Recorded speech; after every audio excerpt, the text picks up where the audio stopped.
सिर्फ प्रधानमंत्री की जिम्मेदारी नहीं, हमारी जिम्मेदारी है। और ये आप मान लीजिएगा, और आप गूगल करके देख लीजिए, इस पर खूब कीजिए कि हमसे ज़्यादा वेस्टर्न कंट्रीज़ के जितने भी हैं, वेस्टर्न सिविलाइजेशन जो है वो हमसे हमारी चीज़ें ही सीख रहे हैं, और हमसे और बेहतर होते जा रहे हैं, और बेहतर होते जा रहे हैं।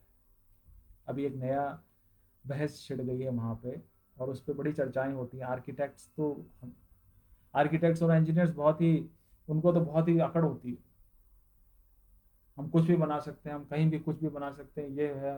हम कहीं पर, हम तो पूरे के पूरे पहाड़ को काट के वहाँ पर नदी नदी भी बहा सकते हैं। हमारे पास ये इक्विपमेंट है, हमारे पास ये बुलडोजर्स है, हमारे पास ये है, हमारे पास ये है, लिफ्ट्स हैं, ये हैं। हम कुछ भी बना सकते हैं। उनको आर्किटेक्चर की हिंदू आर्किटेक्चर की, वास्तु की कोई समझ ही नहीं है। तो हिंदू आर्किटेक्चर, वास्तु आर्किटेक्चर ये सब नहीं सजेस्ट करता कि आप एक पहाड़ को तोड़ दीजिए। हिंदू आर्किटेक्चर, वास्तु ये कहता है कि आप नदी का मुख इस तरह से आप मोड़ सकते हैं वहां पर, आप एक कि अब नदी वहां से होके जाए कि आपको पहाड़ का भी एडवांटेज मिल जाए, और आपको नदी का भी एडवांटेज मिल जाए। यही तो किया जयसिंह ने, राजा जयसिंह ने यही तो किया। और हमने क्या किया, जेडीए ने क्या किया? ये एक ऐसा डिपार्टमेंट है जो हमेशा सोया रहता है, जो सिर्फ जाके वो छापेमार कार्रवाई करता है और बिल्डिंग्स तोड़ता है, बस बनने के बाद। जब बन रही होती है तब सोया रहता है। अखबार वाले इतना लिखते रहते हैं, मीडिया वाले इतना लिखते रहते हैं, उनका कोई फर्क नहीं पड़ता है इनके लोगों को। तो आप देखिए, इस तरह से बनाया गया। आज देखिए जल महल में कितना कम पानी आया है। और क्यों बाढ़ आई? जयपुर में पहली बार बाढ़ आई, परकोटे के अंदर इतनी बाढ़ आई। क्यों आई बाढ़? क्योंकि उस पानी की निकासी नहीं है।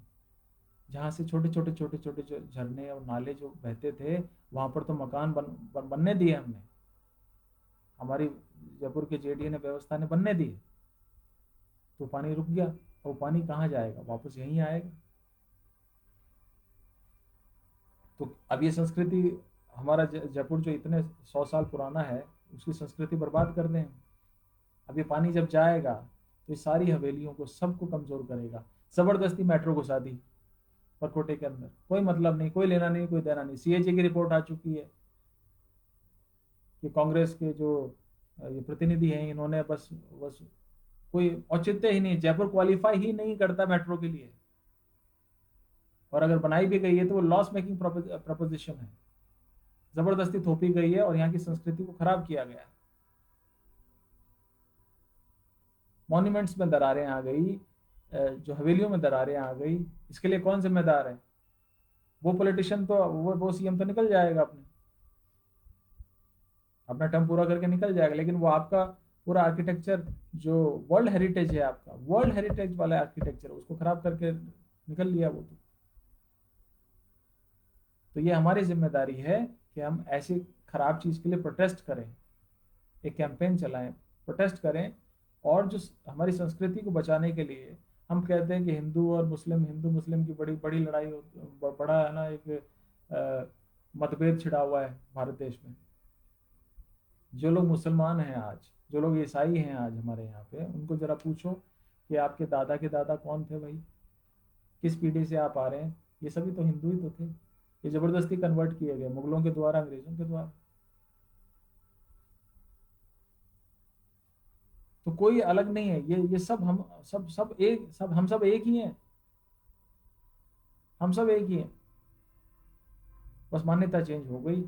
और धीरे धीरे धीरे जो मान्यता की वजह से हम अपना जो जीवन है जो खराब कर रहे हैं, वो अपनी मान्यताओं की वजह से खराब कर रहे हैं।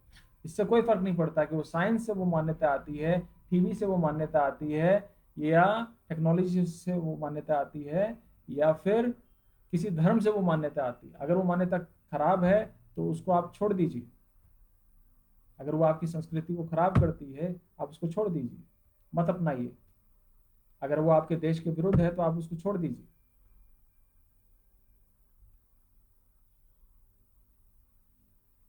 एज ए हिंदुस्तानी हम किसी देश में जाते हैं तो उस देश के कानून को मानते हैं, लेकिन जब हमारे देश में आ जाते हैं तो हम किसी कानून को नहीं मानते। क्यों भाई? ये किसका देश है? ये हमारा देश है। तो यहाँ की संस्कृति, यहाँ का कानून हम मानेंगे तो आगे चलेगा। हम बड़ा गौरवान्वित महसूस करते हैं, हमने रेड लाइट जंप कर दिया, ओ हो, इसमें कोई साहस नहीं है, इसमें कुछ भी साहस नहीं है। अपनी संस्कृति को समझाने वाले, समझने वाले लोग ही नहीं है। मैं देखता हूँ कि संस्कृति विभाग खुले हुए, हिंदी विभाग खुले हुए, संस्कृत विभाग खुले हुए, वहाँ के लोगों को क ख ग नहीं आता उसका, उस लैंग्वेज का, उस संस्कृति का। एक आईएएस ऑफिसर है, उसको वहाँ सिर्फ इसलिए बिठा दिया गया कि वो एक आईएएस ऑफिसर है और वो चला रहा है उस डिपार्टमेंट को, उसको कोई समझ ही नहीं है, उसने कभी वो लैंग्वेज पढ़ी ही नहीं, और बस उसको बिठा दिया गया। ऐसे नहीं चलता है। टेक्नोक्रेट्स बिठाने पड़ेंगे, टेक्निकल नॉलेज वाले वहाँ के लोग बिठाने पड़ेंगे, तब वो परिवर्तन ला पाएंगे। ब्यूरोक्रेसी तो सबसे खराब चीज़ है इस मामले में। अध कचरा आदमी को बिठा दिया जाता है, वो अध कचरा निर्णय लेता है, वहाँ का सब कुछ, सारा सिस्टम को खराब कर देता है, सारे समाज को खराब कर देता है। तो वहाँ वो क्यों बैठ पा रहा है? क्योंकि हमने गलत प्रतिनिधि को चुन के बिठाया है वहाँ पे, सीएम बनाया है, या हमने फलाने को, गलत व्यक्ति को वहाँ पे बिठा दिया है, तो वो वैसे ही चुनाव करता है, अपने अकॉर्डिंग चुनाव करता है। तो सही सही जनप्रतिनिधि को हम वहाँ बिठाएं जो सही निर्णय ले, इन सब चीज़ों का ध्यान रखें।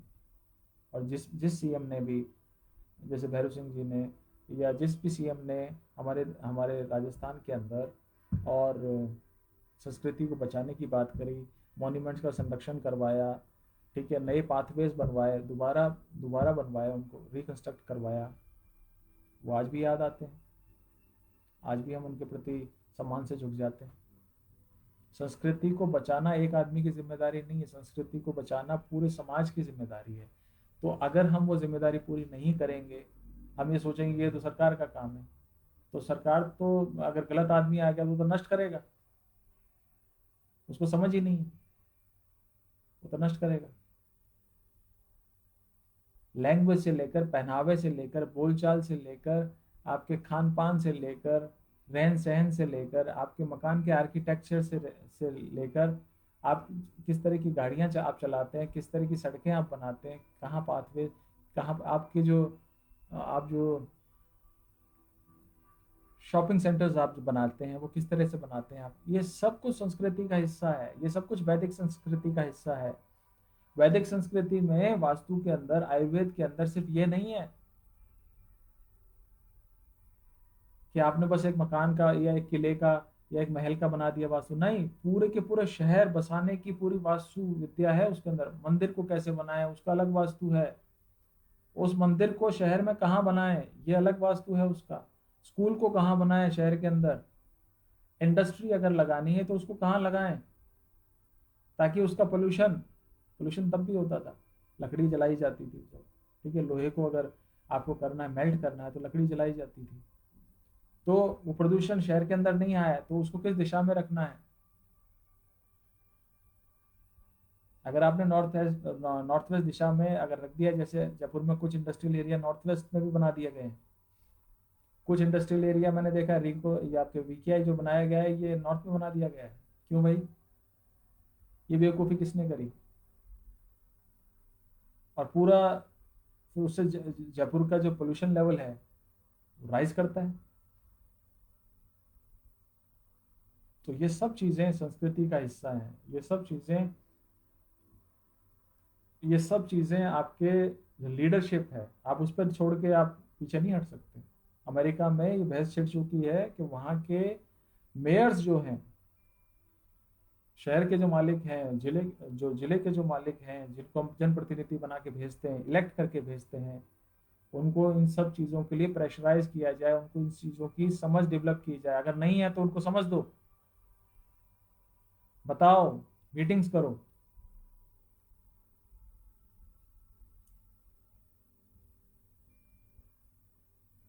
30 फीट से ऊपर की सड़क अगर अमेरिका में है, ये सर्वे हुए हैं, 30 फीट से 40 फीट से ऊपर की अगर सड़क है, चौड़ी सड़क है, तो वहां पे एक्सीडेंट बहुत ज्यादा होते हैं। तो स्कूलों के पास में 30 फीट से ऊपर की सड़क नहीं बनाएंगे, स्कूल के अंदर जाने के लिए जो आपका रास्ता है वो 30 फीट से चौड़ा नहीं होगा, और उसमें भी पाथवेज बनाए जाएंगे। बहुत सारी चीजें आ गई, ये सारी वैदिक संस्कृति के हिस्से हैं। वो लोग हाथ जला के सीख रहे हैं, और हम तो क्या खजाने के ऊपर बैठ गए, बस सांप की तरह कुंडली मार के ऐसे बैठ गए। तो ये खजाना है, बस हमारी संस्कृति का एक खजाना है। अरे है क्या उसमें, ये तो देखो, कभी पढ़ो तो सही, कभी उसको गुणो, कभी उसको अप्लाई तो करो अपने जीवन में, अपने शहर पे अप्लाई करो, अपने अपने गांव पे अप्लाई करो, अपने कस्बे पे अप्लाई करो, फिर देखो कितनी खुशहाली आती है। ऑटोमेटिकली ऑटोमेटिकली वो शहर, वो कस्बा, वो गांव ऑटोमेटिकली रिच होते जाते हैं। ये तो कोइंसिडेंस है, नेहरू को थोड़ी कोई समझ थी, वो तो कैम्ब्रिज ऑक्सफोर्ड का एक एक पढ़ा हुआ था, उसको थोड़ी वास्तु की कोई समझ थी। ये तो कोइंसिडेंस है कि जो व्यक्ति, जो आर्किटेक्ट पहले बना रहा था, वो मर गया एक कार एक्सीडेंट में। तो ली कॉर्ब्यूसियर को बुलाया गया कि भाई तुम बनाओ इसको। वो जब आया तो उसने थोड़ा बहुत यहाँ के अध्ययन किया था वास्तु को थोड़ा बहुत, तो उसने इस तरह से बनाया उसको, चंडीगढ़ के वो शहर को इस तरह से बनाया ऑटोमेटिकली ही वो नॉर्थ ईस्ट के अंदर वो झील आ गई। और उसने पार्क्स जो है वो जगह जगह जगह जगह पार्क्स ज़्यादा ज़्यादा दिए, सेक्टर्स में डिवाइड कर दिया उसने। एक पूरा सेक्टर अपने अंदर सेल्फ सफिशिएंट है, उसमें स्कूल भी है, उसके अंदर एक एक डिस्पेंसरी है, एक हॉस्पिटल भी है, उसके अंदर एक कम्युनिटी सेंटर भी है, पूरे सेक्टर्स, इस तरह से सेक्टर्स बना दिए उसने। और बहुत अच्छा सिस्टम है ये तो, वास्तु वाला सिस्टम, उसने थोड़ा बहुत अध्ययन किया था इस चीज़ का, इसलिए वो कर पाया। वो पहले वाला तो भांग घोल के जा रहा था।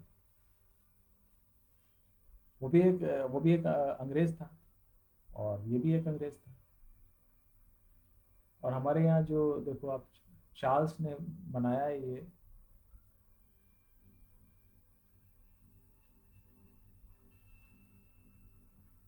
जेके के जवाहर कला केंद्र जिसको बनाया गया, तो इसके अंदर राशियों के अकॉर्डिंग पूरे वास्तु सम्मत। अब एक अंग्रेज को ये सब चीजों की समझ कहाँ से आई? क्योंकि इनके हाथ में सत्ता थी, इनके हाथ में सब ये सब था, तो इनके द्वारा आर्किटेक्चर की बड़ी समझ थी इनको, तो वास्तु की भी समझ इनको थी, तो इनको कहा गया कि तुम बनाओ। मतलब हमारे वास्तुशास्त्रियों को नकार दिया गया क्योंकि वो लोग डिग्रीधारी नहीं थे, वास्तु में कोई डिग्री नहीं मिलती थी हमारे यहाँ। और वास्तु में तो एक जगह यहाँ तक कहा गया है, एक वास्तु के ही एक ग्रंथ में यहाँ तक कहा गया है कि अगर वास्तुविद, क्योंकि वो पूरे शहर को बसा सकता है, अगर वास्तुविद प्लान कर सकता है, प्लानर्स होते थे, गलत निर्णय देता है और उसके गलत परिणाम आते हैं, तो उसको सूली पे लटका दो, तो वो दोषी है। मृत्यु दंड का प्रावधान है, मृत्यु दंड का प्रावधान है। तो उसकी इतनी बड़ी जिम्मेदारी थी। ऐसे लोगों को छोड़कर हमने अंग्रेजों पे विश्वास किया और उनके हाथ में हमने सब कुछ सौंप दिया। तो भारत एक, मैं कहूँगा कि बहुत ही इनोसेंट, भारत एक बहुत ही भोला भाला, यहाँ के हम लोग बड़े भोले भाले हैं, और बहुत ही बस मुगलों को झेला, अंग्रेजों को झेला, झेलते आ रहे हैं। अब झेलना बंद करो, अब रिवाइव करो अपनी संस्कृति को वापस, तभी हम आगे बढ़ पाएंगे। मैं अपनी बात खत्म करता हूँ। जय हिंद, जय भारत, नमस्ते।